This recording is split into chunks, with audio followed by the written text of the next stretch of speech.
Have you ever heard of a prison where the world's worst criminals are locked away, never to be released? A place with no visits, no outside communication, and no chance of escape?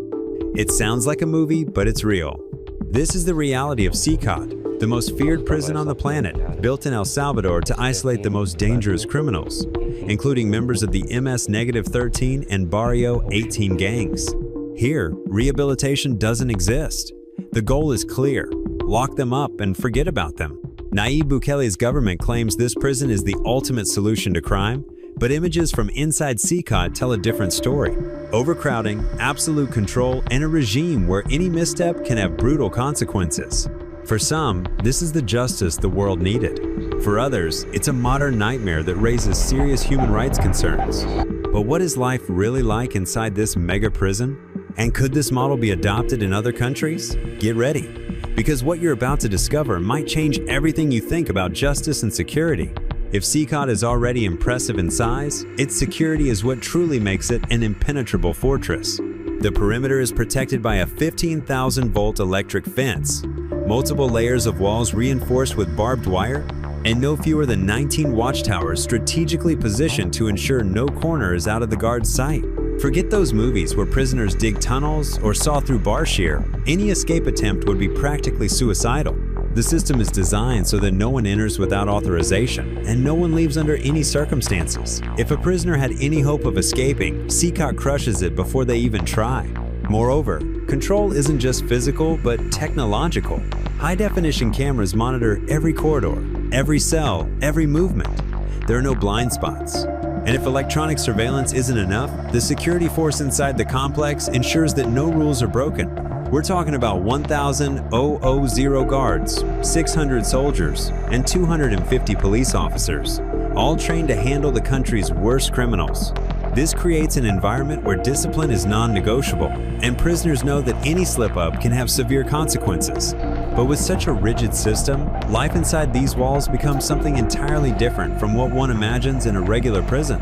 If CECOT's security is extreme, the living conditions inside these walls are even more oppressive.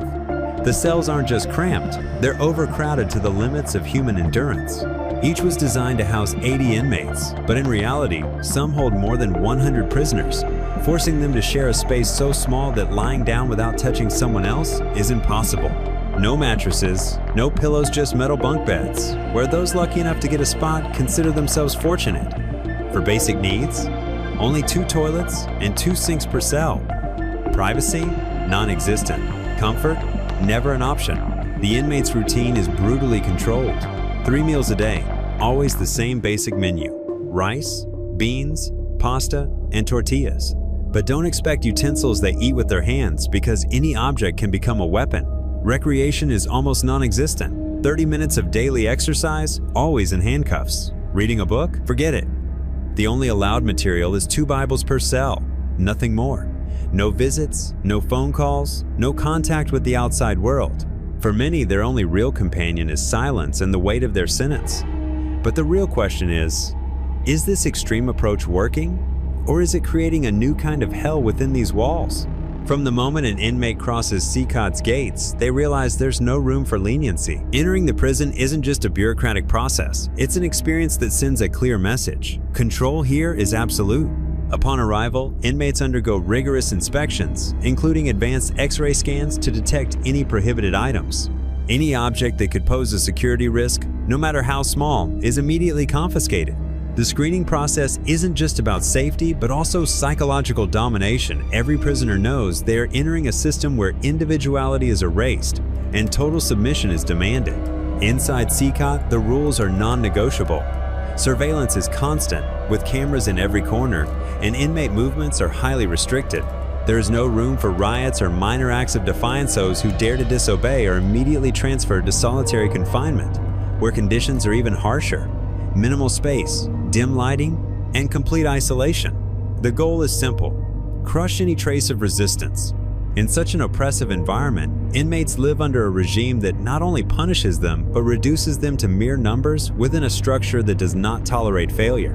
But what happens when such a ruthless system begins to be questioned internationally?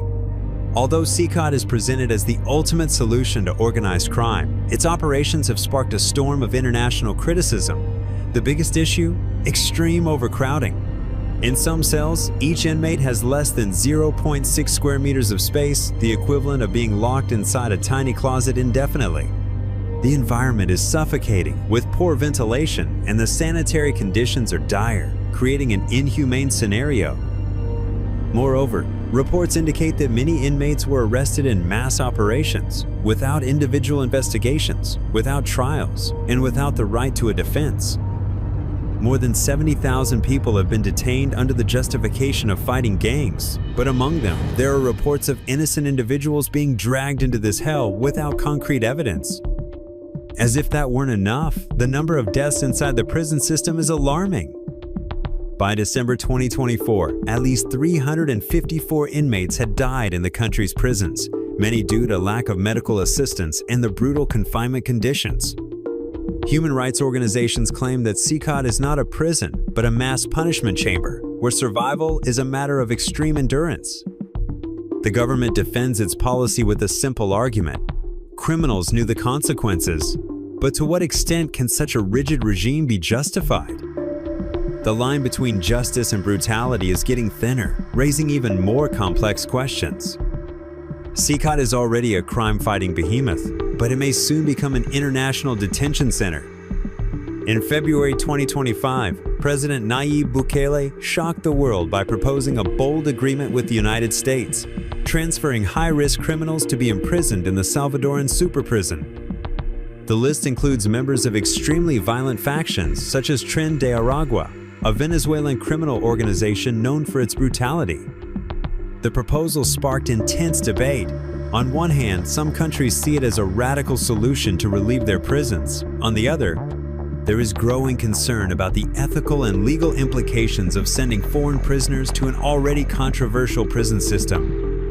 Bukele's plan could turn CECOT into a multinational prison for the world's worst criminals. But how feasible is it? If there are already reports of human rights abuses against Salvadoran inmates, how can foreign prisoners be guaranteed an even worse fate won't await them? Moreover, there's the diplomatic issue.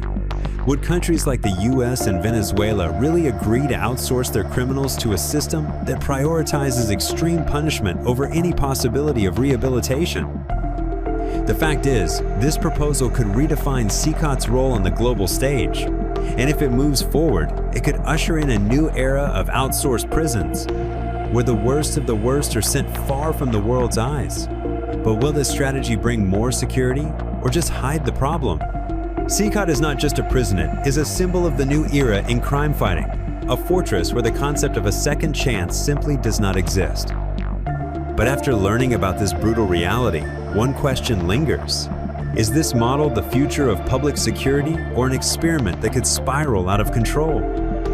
The line between justice and brutality has never been thinner. Is extreme punishment truly the best solution? Or are we simply creating a system where crime is fought with more oppression and suffering?